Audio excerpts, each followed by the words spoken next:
अस्सलामुअलैकुम रहमतुल्लाहि वबरकातुहू। आप सभी को नमस्कार भाइयों, मेरा नाम समीर है और आज हम थोड़ा सा बात करते हैं कि फर्स्ट एड के बारे में कि फर्स्ट एड क्या होता है। तो लाइफ में फर्स्ट एड के बारे में जानना जितना ज़रूरी है जितना कि हम रोज़ ब्रश करते हैं। दोस्तों, अगर आप किसी कंपनी में काम कर रहे हैं, किसी ऑफिस में काम कर रहे हैं, चाहे आप घर पर हैं, चाहे कोई भी लाइन में, कंस्ट्रक्शन लाइन में, इंडस्ट्रियल लाइन में, बराबर जो है कि एक्सीडेंट, दुर्घटनाएं होती रहती है। तो अगर आपको फर्स्ट एड के बारे में जानकारी है तो आप किसी की जान बचा सकते हैं। तो इसीलिए फर्स्ट एड के बारे में जानना बहुत ही ज़रूरी है। तो आइए हम थोड़ा फर्स्ट एड के बारे में जानकारी लेते हैं। तो अगर आप किसी कंपनी में काम कर रहे हैं और वहाँ पर किसी को कुछ हो गया, तो वहाँ पर जितने व्यक्ति हैं उनका रिस्पॉन्सिबिलिटी बनता है कि जितने भी वर्कर या एम्प्लॉय वहाँ पर काम कर रहे हैं उसको सुरक्षित रखना। ऐसे में कोई वर्कर चोटिल हो जाता है या मेजर इंजरी हो जाती है और आप साइट पर उपलब्ध हैं और चाह कर भी कुछ नहीं कर पा रहे हैं क्योंकि आपको फर्स्ट एड के बारे में तनिक जानकारी नहीं है। तो ऐसे में समय से एम्बुलेंस पहुंचने से पहले फर्स्ट एड देना बहुत ज़रूरी होता है। अगर फर्स्ट एड नहीं दे रहे हैं तो वो सीरियस हो सकता है और समय से मेडिकल ट्रीटमेंट न मिलने के कारण उस पेशेंट की मृत्यु भी हो सकती है। तो इसलिए फर्स्ट एड के बारे में जानना बहुत ही ज़रूरी है। तो इसलिए अगर उसको आप फर्स्ट एड नहीं दे रहे हैं तो सबसे बड़ा कारण आप होंगे, क्योंकि फर्स्ट एड के बारे में आपको तो जानकारी है नहीं, इसलिए उसे आप चाह कर भी रिकवरी पोजीशन में नहीं ला सकते। तो रिकवरी पोजीशन में नहीं आएगा तो उसको जो है कि हॉस्पिटल ले जा डेथ भी हो सकता है। तो सबसे पहले फर्स्ट एड प्रोसीजर को जाने, एक्सपर्ट ट्रेनर के द्वारा इसकी ट्रेनिंग ले जिससे कि आप किसी व्यक्ति की जान बचा सके। इसके साथ साथ अगर आपको पूरी तरह से फर्स्ट एड प्रोसीजर के बारे में पता है तो इसके बारे में ज़रूर बताएं जिनको पता नहीं है, और आप जहां काम कर रहे हैं उन लोगों के बारे में पता नहीं है तो ज़रूर बताना चाहिए, क्योंकि आपकी अनुपस्थिति में अगर वहां पर आप नहीं रहते हैं तो आप बता दिए तो दूसरा व्यक्ति को जानकारी हो जाएगा, तो इमरजेंसी के केस में वह काम आ सके, आपके इंजरी के केस में वह आपको रिकवरी पोजीशन में पहुंचा सके।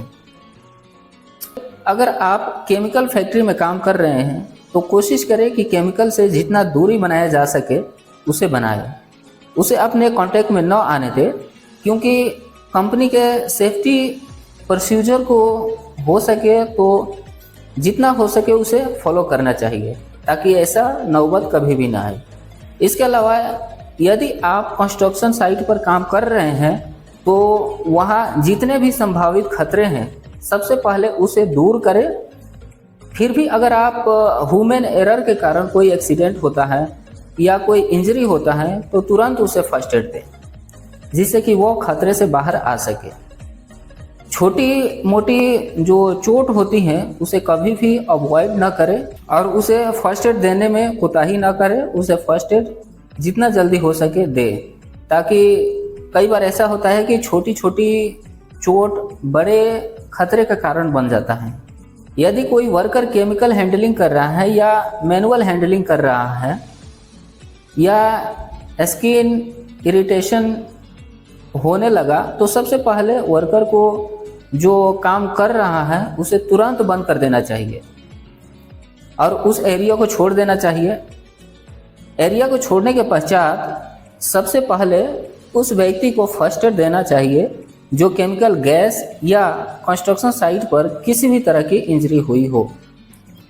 फर्स्ट एड देने के पश्चात आपको लगता है कि टॉप मैनेजमेंट को इन्फॉर्म करना ज़रूरी है, तो बिना किसी देरी किए टॉप मैनेजमेंट को इन्फॉर्म करना चाहिए। तो सबसे पहले क्या करें?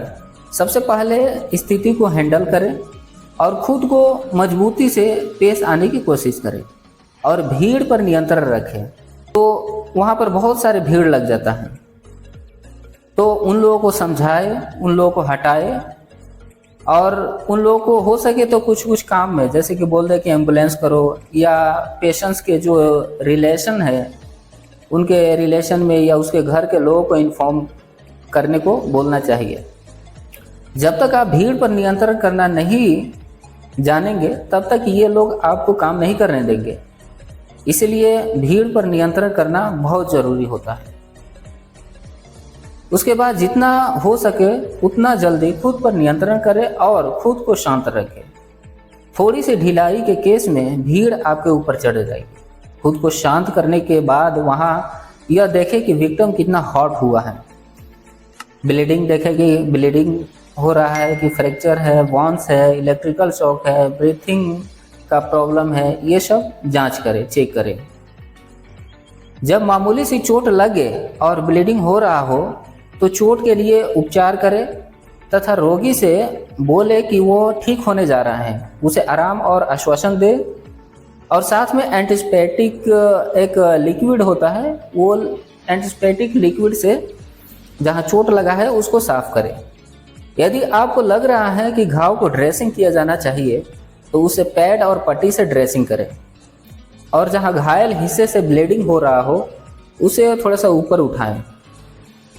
यदि चोट गंभीर है तो उपचार के माध्यम से ब्लीडिंग को रोकने का प्रयास करें। जो मरीज है उसको कंफर्टेबल पोजीशन में लेटा दें और हो सके तो सर को जितना ऊंचा हो सके करें। अगर कोई अंग टूटा है तो उसे छोड़कर जहां से ब्लीडिंग हो रहा है उसे थोड़ा ऊपर उठाएं। एंटीस्पेटिक सॉल्यूशन से घाव को साफ करना न भूलें। जहां से ब्लीडिंग हो रहा है वहां दबाव न डालें, उसे रोकने का ज़्यादा प्रयास न करें। जहां चोट लगी है वहां के किनारों से पूरी फैली हुई पट्टी बांधें जिससे ब्लीडिंग को रोका जा सके। जो मरीज है उसे जितना जल्दी हो सके उसे हॉस्पिटल लेकर जाएं। अब अगर कोई व्यक्ति किसी को फ्रैक्चर हो जाता है तब क्या करना चाहिए? तो जब कभी भी फ्रैक्चर होता है तो उसकी पहचान यह होती है कि फ्रैक्चर वाले स्थान पर सूजन आ जाता है और मूवमेंट्स में परेशानी होने लगती है। दर्द बहुत ज़्यादा होता है और जो पेशेंट है बहुत ज़्यादा चिल्लाने लगता है, बहुत ज़्यादा दर्द होता है। तो फ्रैक्चर को पहचानने का दूसरा तरीका यह होता है कि जो अंग फ्रैक्चर हुआ है वह अपनी जो बनावट होता है वो उस स्थान पर सूजन आ जाता है, तो ये फ्रैक्चर का निशानी होता है। तो अगर वहाँ पर अगर सूजन है तो ज़रूर चेक करें और जितना जल्दी हो सके उसे ट्रीटमेंट कराएं। तो सबसे पहले पेशेंट को हौसला दें। आप कह सकते हैं कि उसे आप बोले कि आप ठीक होने वाले हो, कोई दिक्कत नहीं है, और उसको पॉजिटिव माइंड में रखें और उसे उस स्थान को ट्रीट करें जहाँ से ब्लीडिंग हो रहा हो। उसके बाद जो पार्ट फ्रैक्चर हुआ है उसको सपोर्ट या इमोबिलाइज दे। जहाँ टूटा है उसके एक सिरे से दूसरे सिरे के बीच टूटी हुई हड्डी को अपने हाथ से खींचकर नॉर्मल पोजीशन में कभी भी न लाएं, ऐसा बिल्कुल भी ना करें। जब हॉस्पिटल के लिए जा रहे हो और पेशेंट्स को आराम के लिए लिटा और हर 15 मिनट पर बैंडेज को चेक करते रहें कि कहीं बैंडेज खुला तो नहीं है। इसके अलावा यह भी देखें कि पट्टी बहुत टाइट तो नहीं बंधी है जिससे पेशेंट का दर्द और अधिक बढ़ गया हो।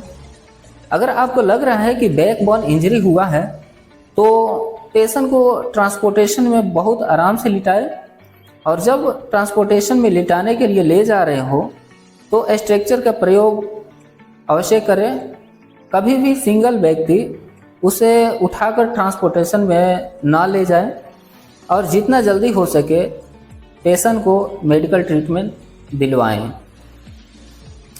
अब अगर किसी को वंश हो जाता है, वंश होता है जलना, किसी को जल गया तब क्या करना चाहिए? तो फर्स्ट एड के वंश में जो यही करे कि यदि कपड़े में आग पकड़ता है तो व्यक्ति के चारों ओर ब्लैंकेट या कोट से ढक दे। जब आग बुझ जाए तो व्यक्ति को नर्म जगह पर लिटाएं और सर को नीचे करते हुए ब्लैंकेट से ढकें। पैर को लगभग 8 इंच ऊपर उठाएं। बिस्तर के एक सिरे से कभी भी जले हुए व्यक्ति के कपड़ों को न उतारें अगर यह पेट्रोल या डीजल या किसी अन्य ज्वलनशील पदार्थ से हुआ है तो जले हुए भाग ठंडे पानी के नीचे रखें या ठंडे पानी में डुबाएं। जले हुए भाग को क्लीन कपड़े से लपेटें।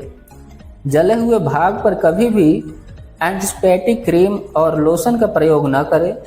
मरीज को हॉस्पिटल या मेडिकल सेंटर जितना जल्दी हो सके उतना जल्दी लेकर भागे। तो केमिकल से अगर कहीं आपके बॉडी में टच हो गया है, कोई भी केमिकल आपके बॉडी में टच हो गया है, तो अगर कोई डेंजर केमिकल आपके स्किन को टच कर गया है तो ऐसे में सबसे पहले स्किन को धोएं। यही केमिकल में कांटेक्ट में आया व्यक्ति खुद को बीमार महसूस कर रहा है या उसके स्किन का डिस्कवर हो गया है या खुजली हो रही है तो कुछ स्टेप्स को फॉलो करें। तो सबसे पहले जो कपड़े आपने पहन रहा है या आपने जो कपड़े पहने हैं उस पर केमिकल लगा है तो उसे तुरंत उतार कर फेंके।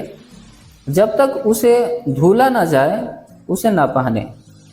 कपड़ा धुलने के समय उसे अलग धोए, किसी अन्य कपड़े के साथ उसे न धोए। जितने भी लेदर के सामान है जैसे कि बेल्ट, शू, जैकेट, ये सब जो है कि उसे क्लीन करें। अगर क्लीन करने में डिफ़िकल्ट हो रहा है तो तुरंत उसे डिस्ट्रॉय कर दे, यानी कि जला वला दे जिससे कि ख़त्म हो जाए। और डॉक्टर से सलाह लेना कभी भी ना भूलें, नहीं तो आगे चलकर बहुत कठिनाइयों का सामना करना पड़ सकता है। अब बात करते हैं थोड़ा इलेक्ट्रिकल शॉक का। तो अगर कोई व्यक्ति को इलेक्ट्रिकल शॉक लगा है तो सबसे पहले करंट सप्लाई को बंद कर दे। और यही करंट बंद करने की व्यवस्था पास उपलब्ध नहीं है तो तुरंत विक्टिम को वॉकिंग स्टिक या हॉकी स्टिक या ड्राई क्लॉथ्स या इंसुलेटेड वायर के माध्यम से करंट सप्लाई को अलग करें। यदि विक्टिम ठंडा है, चिपचिपा है और सांस लेने में दिक्कत हो रहा है तो उसे फर्स्ट एड दे, उसे आश्वासन दे, उसे पॉजिटिव रहने को बोले। अगर विक्टिम सांस नहीं ले पा रहा है तो उसे माउथ के माध्यम से उसके मुंह में हवा भरे, CPR दे। उस विक्टिम को जितना जल्दी हो सके उसे डॉक्टर के पास ले जाए ताकि उसका जल्द से जल्द इलाज किया जाए ताकि आगे कोई दिक्कत परेशानी ना हो। बात करते हैं अब थोड़ा सा फर्स्ट एड, जो हम लोग का जो बॉक्स होता है उसमें क्या क्या मेडिसिन क्या क्या होना चाहिए।